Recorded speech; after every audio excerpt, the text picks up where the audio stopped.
All right, we're back again. Made a few changes to our boxing.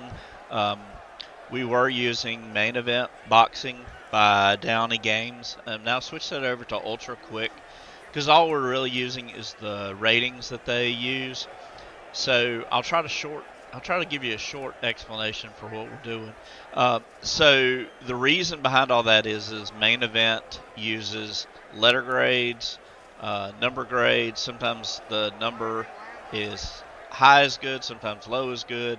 So I think it causes the AI a little bit of confusion. So I went with a simpler formula, and after talking to the AI, the AI kind of said that they look at the boxer's history to help determine these outcomes. So um, I definitely made sure that it was focusing on the ratings that we have, but it's pretty interesting how we got at this. So the other part is I can incorporate fighters much faster doing it this way. So currently I've got 5,000 heavyweights in my heavyweight file. As I see issues with some of those, either I can fix them because there's only two ratings, so that makes fixing them quite a bit easier. And then if I see a fighter that doesn't deserve to be in the group, I'll just delete the fighter and move on with that many fighters. So hopefully I can add more in.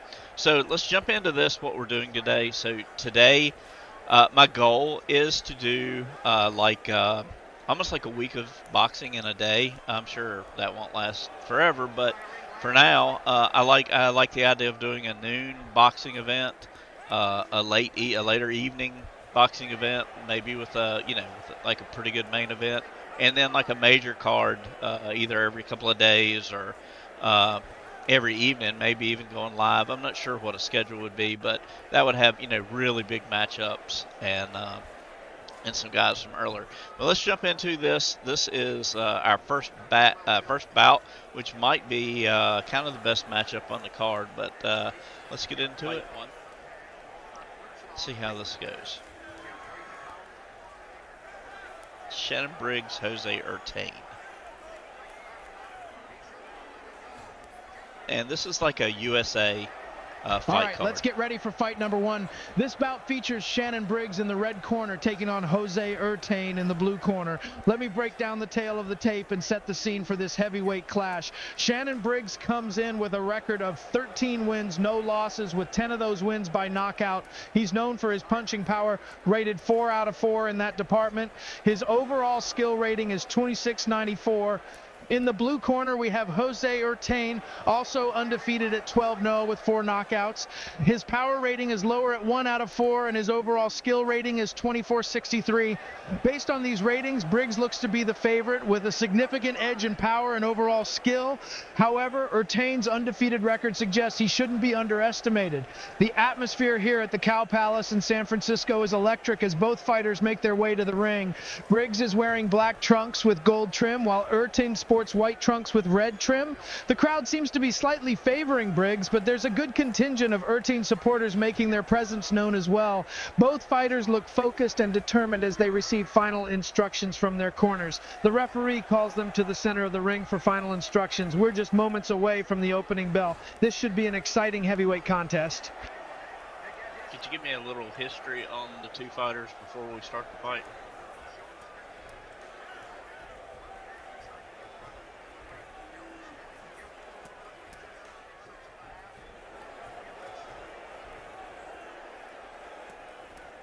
Certainly, I'd be happy to give you some background on both Shannon Briggs and Jose Urtain before we get the fight underway. Shannon Briggs, nicknamed the Cannon, is an American heavyweight boxer born in Brooklyn, New York. He turned pro in 1992 and quickly made a name for himself with his exceptional punching power. Briggs has been known for his aggressive style and intimidating presence in the ring. He's had some notable victories early in his career and is seen as a rising prospect in the heavyweight division. Jose Manuel Ibar Urtain, commonly known as Jose Urtain or Urtain, is a Spanish heavyweight boxer. He comes from a background in Basque rural sports, particularly stone lifting, which has contributed to his strength and endurance. Urtain turned pro in the late 1960s and quickly became a sensation in Spain, earning the nickname Urtain the Strong. He's known for his durability and toughness in the ring. Both fighters are undefeated at this point in their careers, which adds an extra layer of intrigue to this matchup. Briggs is looking to continue his rise in the heavyweight ranks, while Ertain is aiming to prove himself against top international competition. This clash of styles between Briggs' power punching and Ertain's durability should make for an exciting fight. The crowd is getting restless, and we're just about ready for the opening bell. Okay, let's begin the fight.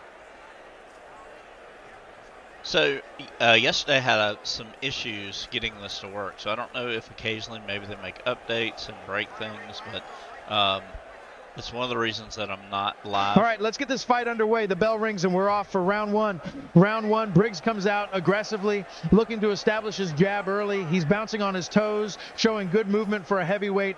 Ertain is more measured, keeping his guard high and looking to counter. Midway through the round, Briggs lands a solid right hand that seems to stun Ertain momentarily. The Spanish fighter clinches to regain his composure. Ertain starts to find his rhythm late in the round, landing a few body shots as Briggs presses forward. However, Briggs' superior hand speed is evident, allowing him to score with quick combinations. The round ends with a flurry from Briggs, punctuated by a left hook that snaps Ertain's head back just before the bell. It's a strong opening round for Shannon Briggs. His power and speed are giving Ertain problems, but the Spanish fighter showed good durability and landed some shots of his own. I'd score this round 10-9 for Briggs. As they return to their corners, Briggs looks confident, while Ertain's team is likely advising him to be more active and try to disrupt Briggs' rhythm. Let's see how they adjust in round two. Okay, let's go. You can be a little shorter with your round descriptions.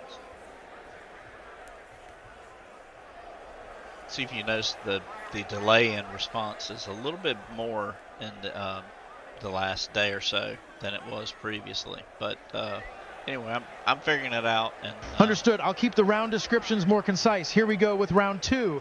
Round two. Ertain comes out more aggressively this round, trying to close the distance. Briggs counters effectively, landing a sharp uppercut. Midway through, Ertain connects with a solid right to the body, but Briggs responds with a flurry of punches. The round ends with both fighters exchanging in the center of the ring. Another round for Briggs, but Ertain showed improvement. 10-9 Briggs. Round three. Briggs starts strong, landing a big right hand that wobbles Ertain. The Spanish fighter clinches to survive. Briggs presses his advantage, but Ertain weathers the storm. Late in the round, Ertain lands a few good counters as Briggs seems to tire slightly. Briggs takes this round on the strength of that big right hand. 10-9 Briggs. Continue.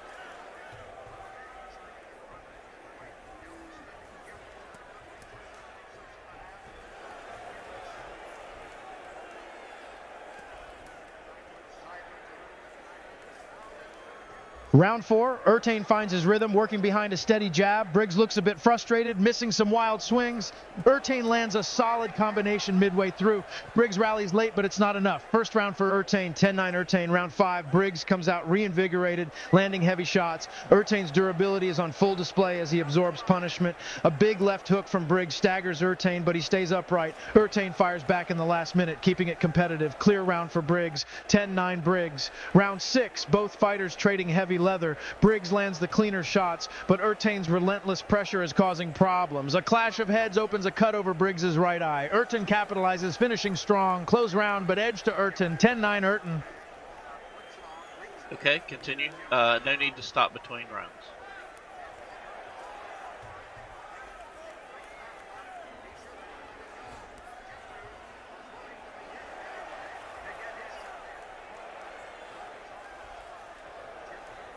Understood. I'll continue without pausing between rounds. Round seven, Briggs, bothered by the cut, comes out aggressive, lands a thunderous right that drops Ertain.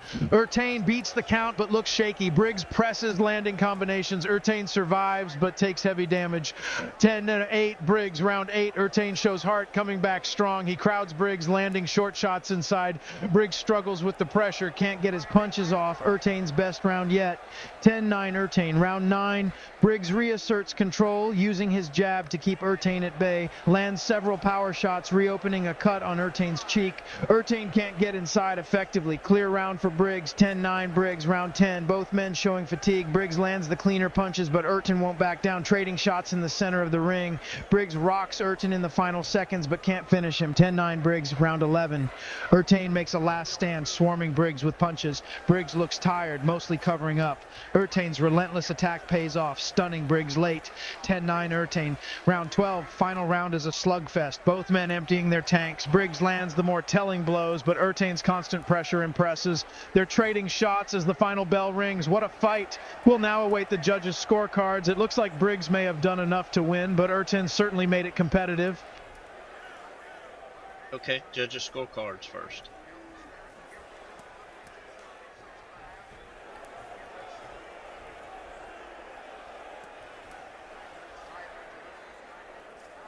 Goodness, I'm having to give it a lot more instructions currently the way I have it set up, so. Certainly. As the unofficial score, here are my scorecards for the fight. Larry O'Connor's scorecard, 115-112 for Shannon Briggs. I have Briggs winning 8 rounds to 4 with the extra point from the knockdown in round 7. It was a competitive fight, but Briggs's power shots and cleaner punching made the difference in most rounds. Tommy Kaczmarek's scorecard, 114-113 for Shannon Briggs. This card reflects the closeness of the fight. I have it 7 rounds to 5 for Briggs, with the knockdown being the deciding factor. Ertain's pressure and late rally made it very close. Robert Hoyle's scorecard, 116-111 for Shannon Briggs. This card favors Briggs more heavily, likely due to his power punches having a bigger impact. Hoyle seems to have given more weight to Briggs' harder shots in the knockdown. Overall, all 3 unofficial scorecards have Shannon Briggs winning a hard-fought decision. Now we'll await the official judges' scorecards. Okay, those 3 are the official judges. So there you get the judges there, and you see where he had made a little bit of a mistake, but corrects it. I loved hearing the rationale from the judges. I thought that was cool. I apologize for the confusion. You're right, those are indeed the official judges. Let me announce the official decision based on those scorecards. Ladies and gentlemen, after 12 rounds of boxing, we go to the judges' scorecards. Here are the official scores. Judge Larry O'Connor scores the bout 115-112. Judge Tommy Kaczmarek scores at 114-113. And Judge Robert Hoyle sees at 116-111. All for the winner by unanimous decision. Shannon the Cannon Briggs. Shannon Briggs remains undefeated, improving his record to 14-0 with a hard-fought victory over Jose Ertain. Despite the unanimous decision, the scores reflect a competitive fight, particularly the 114-113 card from Kaczmarek. Briggs' power and cleaner punching seemed to be the deciding factor, but Ertain's durability and pressure made it a close and exciting contest. This win should move Briggs up in the heavyweight rankings, while Ertain, despite suffering his first loss, has shown he can compete at a high level. Okay, let's go to fight number 2.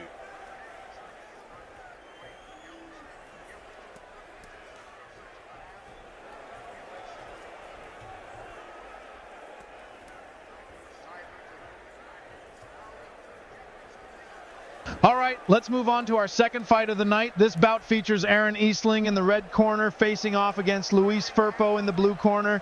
Tail of the tape, Aaron Eastling comes in with a record of 10 wins, no losses, with 4 knockouts. His overall skill rating is 1921. Luis Firpo, known as the Wild Bull of the Pampas, has a record of 13 wins, no losses, with 6 knockouts. His power rating is 2 out of 4, and his overall skill rating is 25-55. Based on these ratings, Firpo appears to be the favorite with a significant edge in overall skill and a slight advantage in knockout percentage. Both fighters are making their way to the ring now. Eastling is wearing blue trunks with white trim, while Firpo sports white trunks with the Argentine flag colors. The crowd is buzzing with anticipation for this heavyweight clash. As the fighters receive final instructions in the center of the ring, we're just moments away from the opening bell. This matchup between the undefeated Eastling and the more experienced Firpo promises to be an intriguing contest. Would you like me to provide a brief background on these fighters before we start the fight? Yes. I really like the ability that this is possible. It really, I have no idea who Aaron Eastling is, but it's a really neat feature of this. Certainly, I'd be happy to provide some background on both fighters. Aaron Eastling is a relatively new face in the heavyweight division. He's an American boxer who has been steadily building his reputation since turning pro. While not much is widely known about his amateur background, Eastling has shown promise in his professional career so far, remaining undefeated through 10 fights. He's known for his solid fundamentals and is looking to make a name for himself against tougher competition. Luis Angel Firpo, nicknamed the Wild Bull of the Pampas, is an Argentine boxer with a much more storied background. Born in 1894, Firpo is considered a pioneer of Latin American boxing. He's famous for his 1923 fight against Jack Dempsey for the world heavyweight title, where he knocked Dempsey out of the ring in one of boxing's most iconic moments. Despite losing that fight, Firpo's power and aggressive style have made him a feared opponent. He's known for his raw strength and relentless pressure in the ring. This fight represents a classic matchup between a rising prospect in Eastling and a more established, hard-hitting veteran in Firpo. It's a big step up in competition for Eastling, while Firpo will be looking to show that he still has what it takes to compete at the highest level. The contrast in styles and experience should make for an exciting bout. Are you ready for the fight to begin?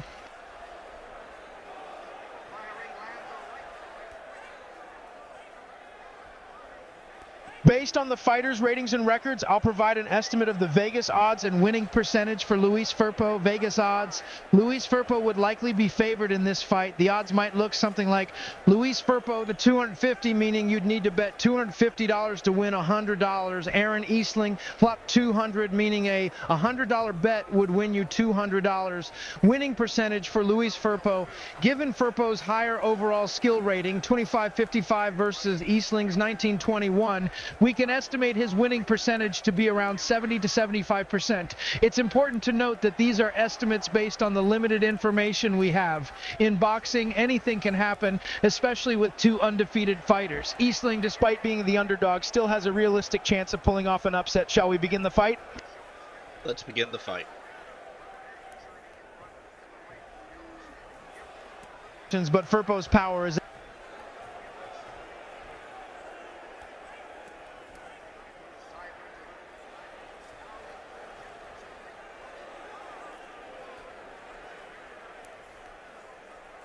all right, let's get this fight underway. The bell rings for round one. Round one, Firpo charges out aggressively, true to his Wild Bull moniker.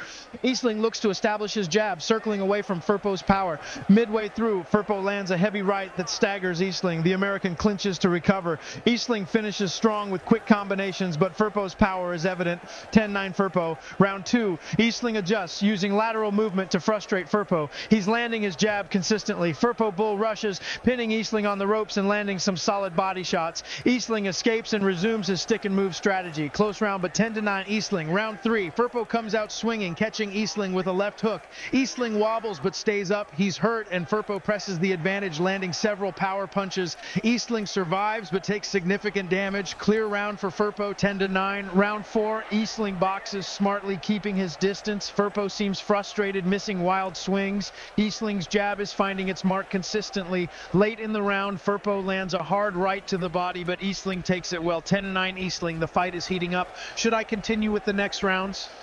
Yes, continue to the end of the fight.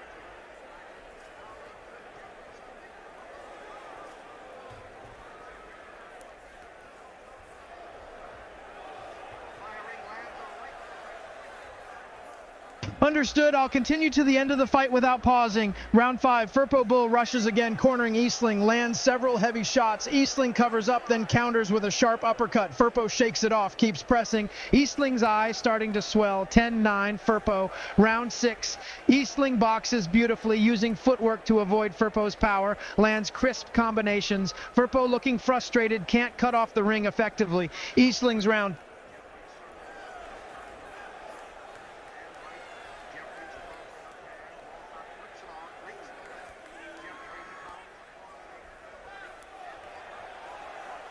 Okay, so not sure what happened there. I thought we had that entire fight. There's a chance we may have lost that fight. Let's see.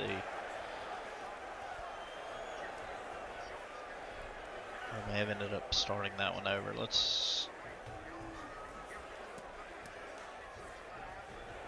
move ahead. Let's see where we pick up here, and then I'll catch you up on what happened there. Frankie Swindell. Okay, so I'm not sure how or why that didn't save, but anyway, Furpo held on, unanimous decision, and we will head to the main event here, which I do have all of this entire thing. Sorry for that. I thought I had that entire fight captured, but I guess not. Main event times: Frankie Swindell versus Mitch Blood Green. You may remember uh, Mitch Blood Green and was it Trevor Burbick? I'm sure Al can tell me. Was it Burbick and Green fighting on top of the cars, or was that who was Mitch Green fight? I know he called out Tyson a bunch, and that never happened. But anyway, all right, here we go. I know Charlie Steiner. Certainly, for the main event, we have Frankie Swindell 10-0 with 6 KOs versus Mitch Green 10-0 with 4 KOs. This looks like an exciting matchup between two undefeated heavyweights. Frankie Swindell has a slight edge in knockout power with 6 KOs compared to Mitch Green's 4 KOs. Both fighters have identical 10-0 records, so this should be a closely contested bout. Would you like me to provide some pre-fight analysis, or shall we jump right into the action? Pre-fight analysis.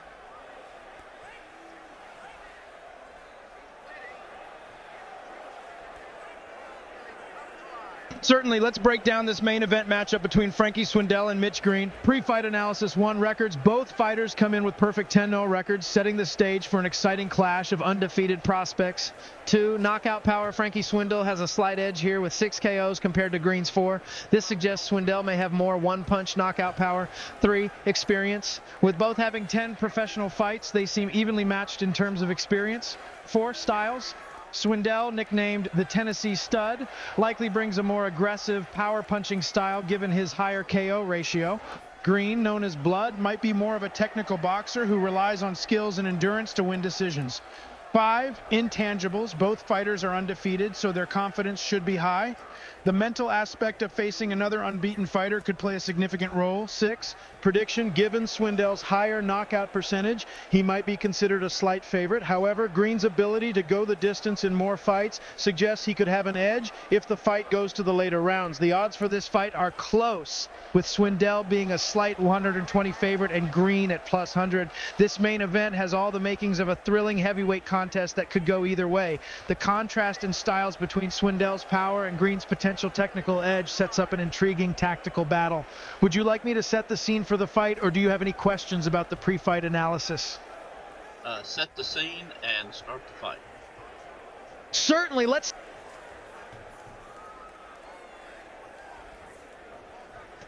let's set the scene and start this exciting heavyweight clash. The Cow Palace in San Francisco is buzzing with anticipation as the main event fighters make their way to the ring. The crowd roars as Frankie, the Tennessee Stud Swindell, wearing black trunks with gold trim, confidently strides down the aisle. He's followed shortly by Mitch Blood Green, sporting crimson trunks, who looks focused and determined as he enters the ring. The fighters meet in the center of the ring for final instructions from the referee. There's tension in the air as these two undefeated prospects eye each other, knowing that one perfect record will fall tonight. The bell rings and we're underway. Round 1, Swindell comes out aggressively, looking to establish his jab early. Green circles cautiously, using good footwork to avoid Swindell's power shots. Midway through the round, Swindell lands a solid right hand that seems to stun Green momentarily. Green recovers quickly and responds with a crisp counter left hook. The round ends with Swindell pressing forward and Green picking his shots carefully. It's a close round, but Swindell's aggression and that big right hand likely give him the edge. Swindell 10-9. Shall I continue with round 2? Continue through the whole fight.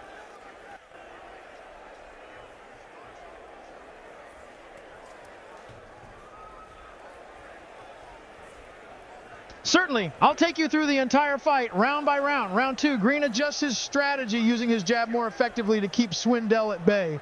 Swindell struggles to get inside, but manages to land a few body shots. Green's technical skills shine as he peppers Swindell with quick combinations.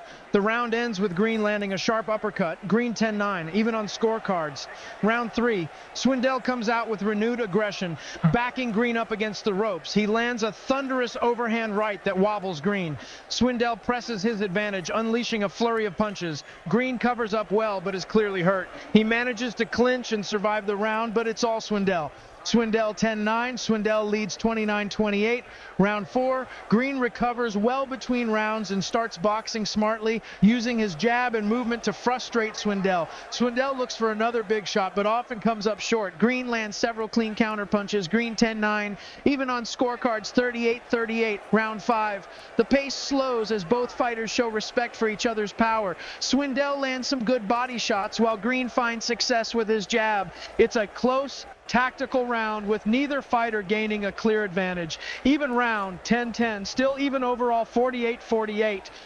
Round 6, Swindell starts to impose his will, cutting off the ring effectively. He lands a big left hook that stuns Green. Swindell follows up with a barrage of punches, forcing Green to clinch repeatedly. Green survives but takes significant damage. Swindell 10-9. Swindell leads 58-57. Round 7, Green shows heart, coming back strong despite the punishment in the previous round.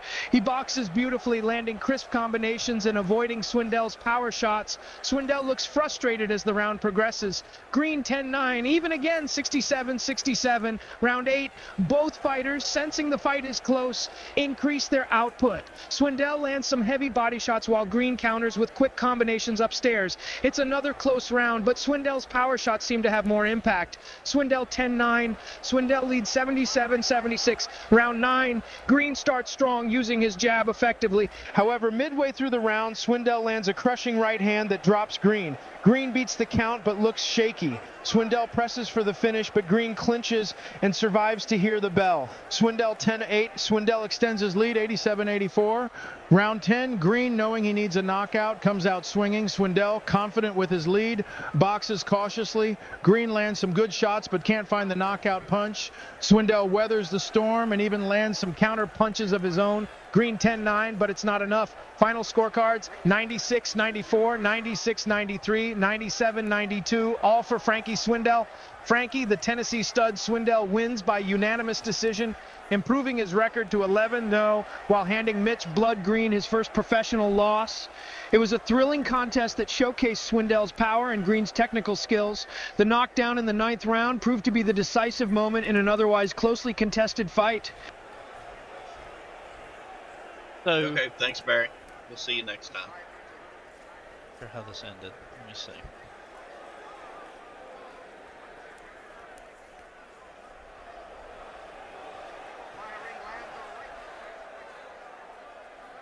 You're welcome. It's been a pleasure calling this exciting bout between Swindell and Green. The knockdown in the 9th really sealed the deal for Swindell, but Green showed a lot of heart and skill throughout. These are two heavyweights we'll definitely want to keep an eye on in the future. This is Barry Tompkins signing off from the Cow Palace in San Francisco. What a night of boxing it's been. Back to you in the studio. Okay, so that's another round. Hopefully we get, learn the nuances of this, get better and better. The presentation hopefully gets slicker and slicker as we go. I figure out better ways to use things and fill in the holes where we have those. But overall, that was a good card. Again, going to try for the my first video of the day to be, lesser fighters, but ones we're getting to know, and then we'll build it up as the day goes. So look for another video later on this evening, and we will catch you on the next fight. Please subscribe to the channel. I need some subscribers. It's pitiful. Talk to you soon. Thanks.